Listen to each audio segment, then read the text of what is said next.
రా. ఒక చిన్న ఐడియా రా.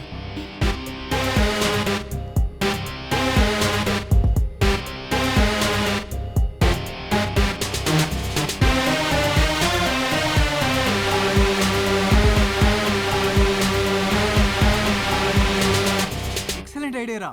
దాన్ని తయారు చేయడానికి 2 days టైం కావాలి. అది అవగానే నీకు కాల్ చేస్తా.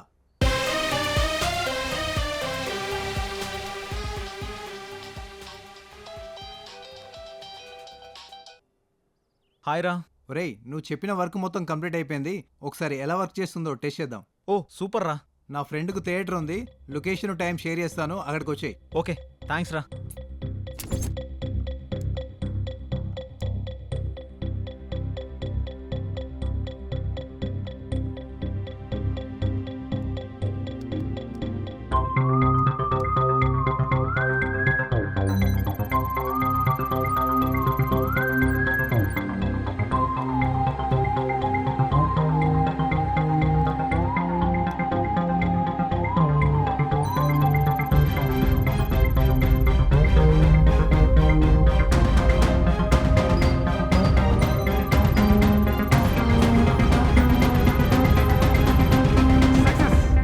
సూపర్. ఎస్. నువ్వు చూడు. కోడ్ కనిపిస్తుందా? ఎస్ సూపర్ రా. థ్యాంక్స్. నెక్స్ట్ ఏంట్రా? ఏముందిరా, next week Arya 4 movie release ఉంది కదా. ఓకే. ఆ మూవీ ప్రొడ్యూసర్స్ కలిసి ఈ మిషన్ గురించి ఎక్స్ప్లెయిన్ చేసి ఓకే. ఆ మూవీతో ఈ ఆపరేషన్ స్టార్ట్ చేద్దాం. సూపర్ రా మామా, all the best. Thank you రా. Excuse me sir. ఎవరు? Sir HMTV MD Murthy garu పంపించారా? ఓ రారా రా. ఇందాకే కాల్ చేశాడు. ఏదో ఇంపార్టెంట్ పని, ఖచ్చితంగా కలవాలి అన్నాడు. మరి అవును సార్. ఎందుకు? ఒక్క నిమిషం సార్. సార్ ఇప్పుడు చిన్న సినిమా పెద్ద సినిమా అని తేడా లేకుండా రిలీజ్ అయిన 2 గంటల్లోపే పైరసీ అయి బయటకు వస్తుంది. దాన్ని ఎలాగైనా అరికట్టాలని నేను నా ఫ్రెండ్ ఒక సాఫ్ట్వేర్ని కనిపెట్టాం. దాని గురించి మీకు చెప్పే ముందు ఒక వీడియో చూడండి సార్. Yeah please.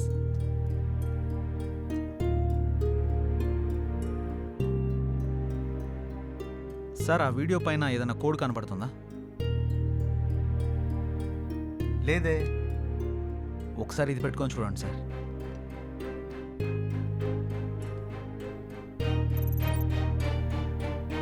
ఇప్పుడు కనపడుతుందా సార్? ఇప్పుడు ఒక కోడ్ కనబడుతుంది. ఇప్పుడు మీకు డీటెయిల్గా ఎక్స్ప్లెయిన్ చేస్తాను. మీరు ఆర్య 4 సినిమాని ఎన్ని థియేటర్లో రిలీజ్ చేస్తున్నారు? 2000 థియేటర్లో. ఏ సార్ ఇప్పుడు మన సినిమా 2000 థియేటర్లో రిలీజ్ అవుతుంది కదా. ఒక్కో థియేటర్కి పంపే ఒక్కొక్క ప్రింట్కి ఒక్కొక్క కోడ్ ఇస్తాం. అది ఏ థియేటర్ నుండి రికార్డ్ చేసి నెట్లో పెట్టినా అది డౌన్లోడ్ చేయగానే ఆ వీడియోలో మనం పెట్టిన ఆ కోడ్ మనకు కనబడుతుంది. అప్పుడు నెక్స్ట్ రిలీజ్ అయ్యే సినిమా పైరసీని మనం ఆపొచ్చు. అంతేకాకుండా పైరసీ మూవీస్ని అప్లోడ్ చేసే 20 సైట్స్ని డీకోడ్ చేస్తాం. ఆ సైట్స్ నుండి ఎవరు మూవీని డౌన్లోడ్ చేసినా వాళ్ళ ఐపీ అడ్రస్ని ట్రేస్ చేసి వాళ్ళని పట్టుకోవచ్చు. దాంతో పైరసీ చేసే వాళ్ళ సంఖ్య, చూసేవాళ్ల సంఖ్య 2 తగ్గుతాయి. బట్ పైరసీ చేసేవాడు ఒకే థియేటర్ కాకుండా థియేటర్ మారుస్తే ఎలా? సార్ తప్పు చేసేవాడు ఎప్పుడూ తన కంఫర్ట్ జోన్లోనే వెళ్తాడు. ఒకసారి దొరికితేనే ప్లేస్ మారుస్తాడు. వాడు మార్చేలోపు మనం పట్టుకుందాం.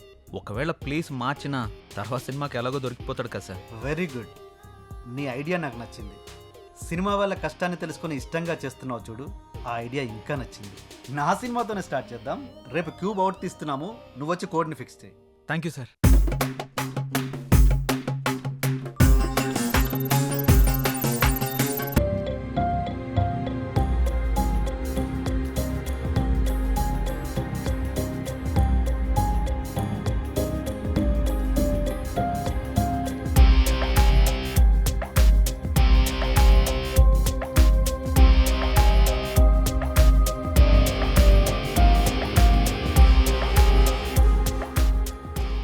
సార్ వీళ్ళకి ఒకరితో ఒకరికి సంబంధం లేదు, కానీ ఒకరితో మాత్రం అందరికీ సంబంధం ఉంది.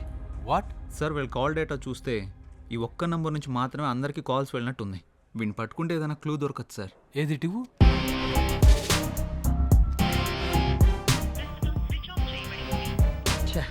స్విచ్ ఆఫ్ వస్తుంది.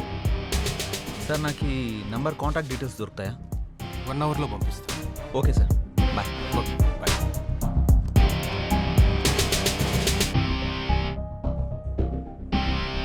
ఇదేరా వాడి ఇల్లు. వాడిని వేసేస్తాను రా. అలా నీకేం అభ్యంతరం లేదుగా? బా నీ సోదాప్రా. చాలా జాగ్రత్తగా పట్టుకోవాలి రే. ఛే, లాక్ వేసి ఉంది. నేను వస్తున్నా అని తెలిసి ముందే జెండా ఎత్తేసినట్టున్నాడు. అంటే జాగ్రత్త పడ్డాడని చెప్తున్నా. ఇప్పుడు ఏం చేద్దాం? ఎక్కడికి పోతాడు రా? ఈరోజు కాకపోతే రేపైనా దొరుకుతాడు. పద. పద. ఛ, నా కొడుకు వాళ్ళు దొరుకుంటే వాడి తలనరికి స్టేషన్ తీసుకెళ్ళామండ్రా.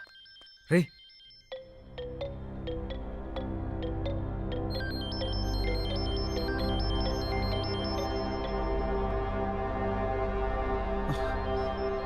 రే, ఫోన్ రింగ్ అవుతుందేంటి? అమ్మని అమ్మ, అంటే లోపల ఎవరు ఉన్నట్టున్నారు. వీరప్పన్ గాడు అడవుల్లో దాంకున్నట్టు వీడి ఇంట్లోనే ఎక్కడ దాంకుని ఉంటాడు. పద.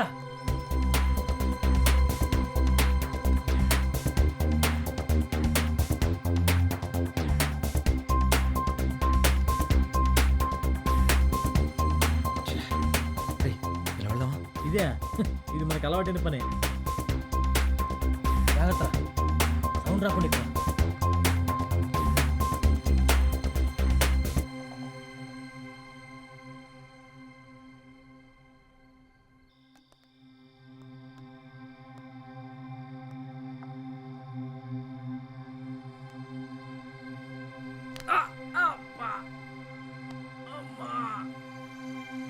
అలవాటు తప్పినట్టుంది.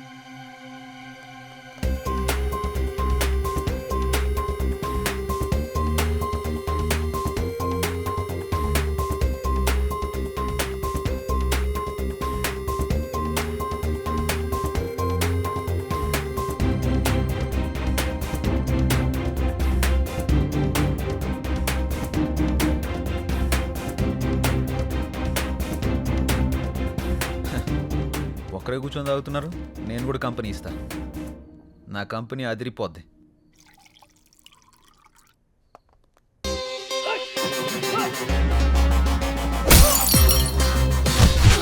చెప్పానుగా, నా కంపెనీ అదిరిపోద్దని.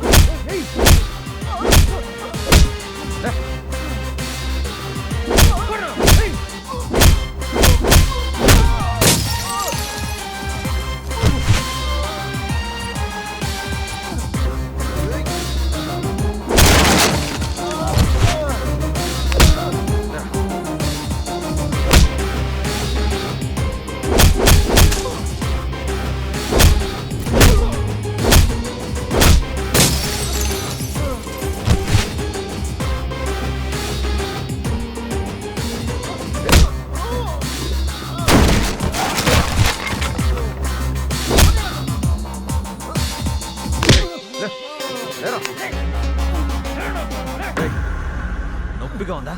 నువ్వు చేసిన పనికి చాలా మందికి అలాగే ఉంది. నీ వెనక ఎవరున్నారా? ఎందుకు ఇదంతా చేస్తున్నావు? ఎవరు లేరు. ఈ అమ్మ ఇండస్ట్రీ, ఈ ఇండస్ట్రీ మారదు, మీ రౌడీలు మారదు. ఫస్ట్ లో చెప్పను నిజం, లాస్ట్ లో పంచి కానీ నిజం చెప్పేస్తాను. ఎవరు లేరు. ఇచ్చి లాస్ట్ పంచి ఇచ్చి. చెప్తాను. ఎవరు?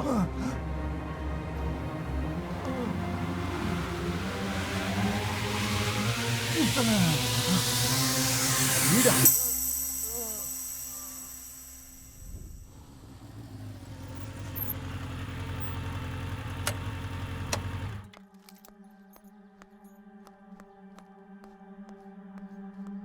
సినిమా బాగొచ్చిందండి. అవునా, ఎప్పుడు రిలీజ్ అనుకుంటున్నారు? నేను మళ్ళీ చేస్తానండి. హాయ్ సిద్ధు. Hi sir. రా కూర్చో. ఎలా ఉన్నావు? నేను బాగానే ఉన్నాను సార్. మీకు ఇంపార్టెంట్ విషయం చెప్దామని వచ్చాను సార్. ఏంటి? సత్యానంద్ గారు సూసైడ్ చేసుకొని చనిపోలేదు సార్. ఆయన్ని మర్డర్ చేశారు. అవునా? అవును సార్. కావాలంటే ఈ వీడియో చూడండి.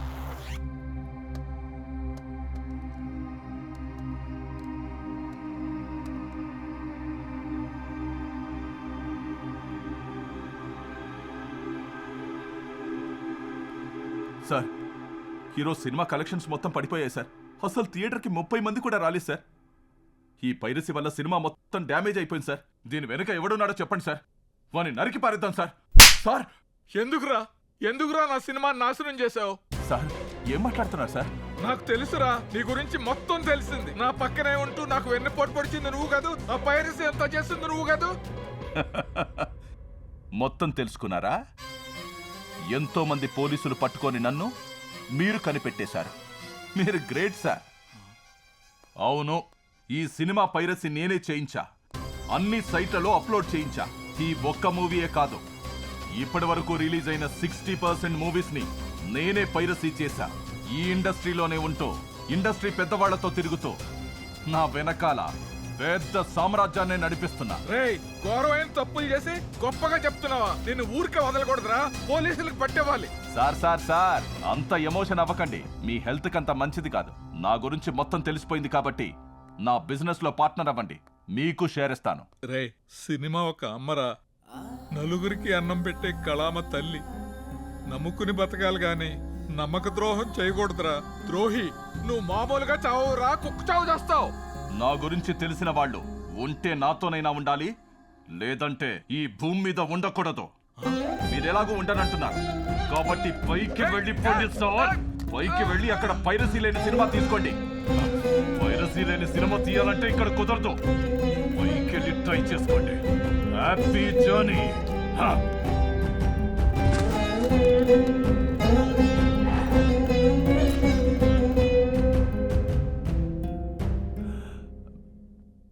ఏంటి సార్, చూశాక చెమటలు బాగా పట్టినట్టున్నాయి.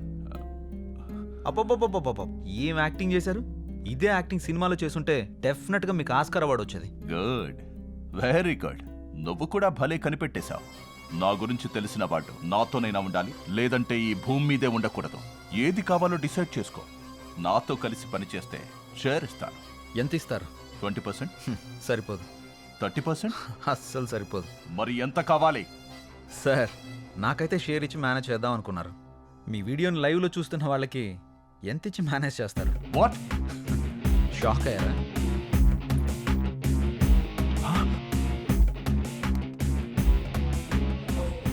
ఫుల్ హెచ్డి కెమెరా, పర్లేదు. టీవీలో అందంగానే కనబడుతున్నారు. అక్కడ కెమెరాకు దొరికారు, ఇక్కడ కెమెరాకు దొరికారు. మీరు చేసింది చాలా తప్పు సార్. ఒక తల్లి తన బిడ్డని 9 నెలల కడుపులో మోసి పుట్టాక ఆ బిడ్డ చనిపోయిందని తెలిస్తే ఎంత బాధగా ఉంటుందో సత్యానంద్ గారిని కూడా అంతే బాధ పెట్టారు. ఆయన్ని, ఆయన సినిమాని, ఆయన ఆశయాన్ని మొత్తం చంపేశారు.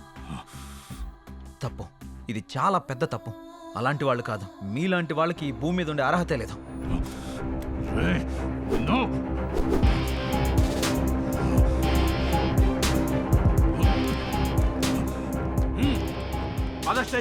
Very happy sweet journey sir. జైల్లో బాధ తినండి, మీరు చిక్కిపోతే నాకు సంబంధం లేదు. నన్ను పట్టుకున్నానని ఆనందపడిపోకు. నాలాంటోళ్ళు 100 వేలున్నారు, వాళ్ళని ఎలా పట్టుకుంటావు? ఎంత పెద్ద చేప అయినా గ్యాలం వేస్తే పడుతుంది, వాళ్ళు కూడా పడతారు. తీసుకెళ్ళండి సార్. ప్రొడ్యూసర్ సత్యానంద్ ని చంపినందుకు మేనేజర్ సురేందర్ ని అరెస్ట్ చేసిన పోలీసులు, హత్య మిస్టరీని ఛేదించినందుకు సిద్ధుపై ప్రశంసల జల్లు కురిపించిన CM KCR. Hi Siddhu. Hi madam. దేశంలో ఎన్నో రకాల సమస్యలుండగా పైరసీని ఎందుకు ఆపాలనుకున్నారు? సినిమా అంటే ప్రజలకు ఒక ఎంటర్టైన్మెంట్ మాత్రమే, కానీ సినిమా తీసే వాళ్ళకి అదే జీవితం. ఒక సినిమాని మనం థియేటర్లో జనాల మధ్య చప్పట్ల మధ్య చూస్తేనే ఒక మంచి అనుభూతి కలుగుతుంది. చిన్నప్పుడు మనం గంటలు గంటలు క్యూలో నిలబడి మరీ సినిమాలు చూసేవాళ్ళం. కానీ ఇప్పుడు థియేటర్లో రిలీజ్ అయిన కొన్ని గంటల్లోనే పైరసీ ప్రింట్ బయటకు వచ్చేస్తుంది. 350 కోట్లు పెట్టి సత్యానంద్ గారి సినిమా తీసినప్పుడు నేను చాలా గర్వంగా ఫీల్ అయ్యాను. కానీ అదే సినిమా పైరసీ ఆయన చావుకు కారణమైనప్పుడు సిగ్గుతో తలదించుకున్నాను. ఆయన ఒక్కరే కాదు మేడం, చాలా సినిమాలు, చాలా మంది ప్రొడ్యూసర్లు ఈ పైరసీ వల్ల నష్టపోతున్నారు. అది చూసే నాకు ఏదైనా చేయాలనిపించింది. సినిమా అంటే డైరెక్టర్ ఒక స్టోరీ అనుకుని దానికోసం పగలు రాత్రి కష్టపడి ఒక ప్రొడ్యూసర్ని, ఒక హీరోని ఒప్పించి సంవత్సరం కష్టపడి సినిమా తీసి రిలీజ్ చేస్తే కొన్ని గంటల్లోనే పైరసీ ప్రింట్ బయటకు వచ్చేస్తుంది. అది పైరసీ ప్రింట్ కాదు. మనం చూస్తున్న ఆ పైరసీ ప్రింట్లో ప్రొడ్యూసర్ యొక్క లక్ష్యం, డైరెక్టర్ యొక్క కళ, హీరో హీరోయిన్లు పడ్డ శ్రమ మొత్తం వ్యర్థం అవుతుంది. ఈ పైరసీ ఇలాగే కొనసాగితే మనం అభిమానించే హీరోలు, హీరోయిన్లు, ప్రొడ్యూసర్లు, డైరెక్టర్లు తీసే సినిమాల సంఖ్య మొత్తం తగ్గిపోతుంది. సినిమానే నమ్ముకున్న కొన్ని వేల కుటుంబాలు రోడ్డు మీద పడతాయి. థియేటర్లో 2 నిమిషాలు కరెంటు పోతేనే మనం అరిచి గోల గోల చేస్తాం. అలాంటిది ఈ పైరసీని ఇలానే ఎంకరేజ్ చేస్తూ పోతే మనం అభిమానించే హీరోలను తెరపై చూసే అవకాశాన్ని శాశ్వతంగా కోల్పోతాం. పైరసీ చేసే ముందు, చూసే ముందు ఒక్కసారి ఆలోచించండి. నా దృష్టిలో పైరసీ చేయడం అంటే అమ్మ రొమ్ము పాలని దొంగలించినట్టే.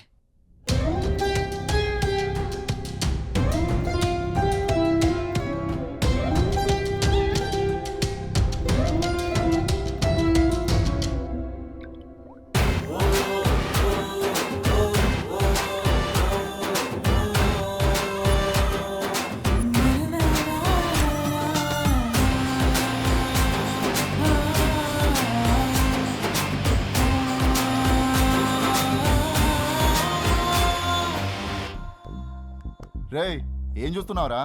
ఈ రోజే రిలీజ్ అయిన సినిమా పైరసీ అయ్యి బయటికి వచ్చింది హాట్ గా. అదే చూస్తున్నా. దా నువ్వు కూడా చూద్దువు గని.